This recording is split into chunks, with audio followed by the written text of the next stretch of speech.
Hello children, here's your science tutor, Nishat. So in our previous class, we have studied about the matter and the characteristics of particles. Now depending upon the characteristics of particles, the matter can be classified as the solids, liquids and the gaseous state of matter.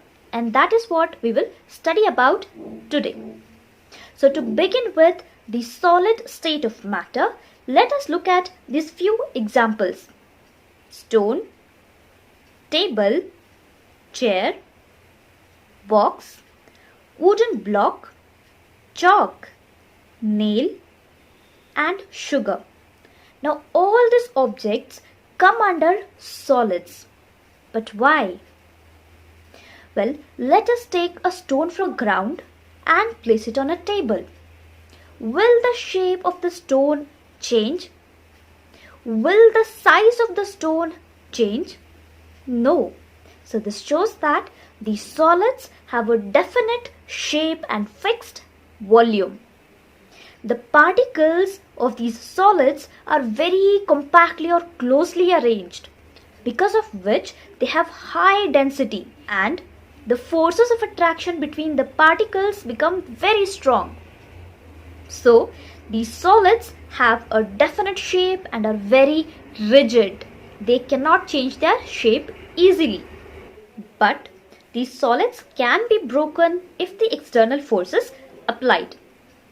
So, the properties of solids states that solids have definite shape, they have fixed volume, and the particles of these solids have very strong force of attraction and very little intermolecular space, and they have high density. Now, with respect to the liquid state of matter, the materials like water, oil, milk, juice are all grouped under liquids. But why are they grouped as liquids? Now, for example, let us take 50 ml of water in a beaker. Now let us transfer this water into another mug. When we check or measure the water level in this mug, it shows to be 50 ml only. But the water has taken the shape of this mug. Now let us transfer the water from this mug to another glass. So when we check the water level in the glass, it shows to be 50 ml only. But the shape, the water has now taken the shape of the glass. Say children, in every case, the water level or the water volume remained constant, remained same. But as per the shape, water took the shape of containers in which it was placed. So this shows that the water or the liquids have no definite shape, but they of course have the fixed volume. Now these liquids flow very easily. That is because the particles of the liquids are not very closely packed or arranged. The particles of the liquid state are quite free enough. They have spaces between them, and because of this they flow very easily, and they are considered to be as fluids. These liquids have density less than that of solids. So the properties of liquids states that the liquids have no definite shape, but they have fixed volume. They take the shape of the containers in which it is placed. So they have density less than that of solids. Now with respect to the gaseous state of matter, the air, water vapor, all the gases, the oxygen, hydrogen, all comes under the gaseous state of matter. Now does the air have any shape? No. So these gases have no definite shape and no fixed volume. These gases move freely or randomly. They occupy themselves in whatever space is available to them. That is because the particles of this gaseous state of matter are very, very freely arranged. They have lots of space between the particles, and as a result, the force of attraction between the particles becomes very weak and they have very low density. So these gases move randomly or freely at a high speed. But these gases show high rate of compressibility. Compressibility is nothing but the ability or the capacity to be reduced in its size by pressure.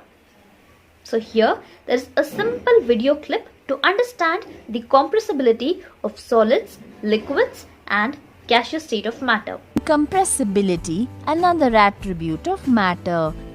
These are empty syringes. Close the nozzles of the syringes with rubber corks.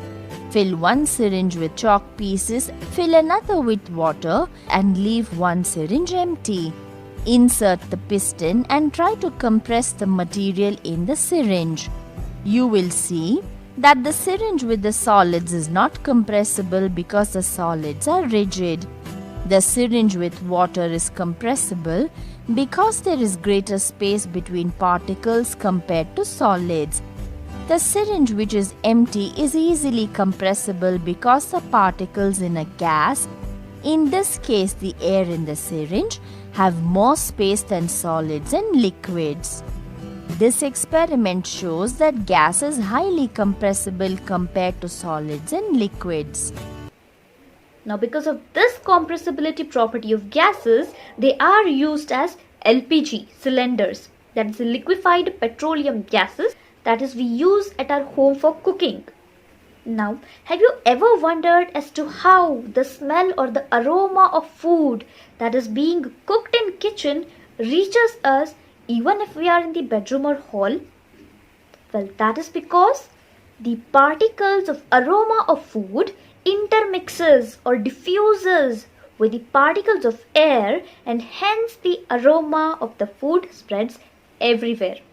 And we are already aware of the fact that the particles of matter are in continuous motion. So children, we have studied about the three states of matter, that is the solids, liquids and gaseous state. So let us continue this chapter in our next video.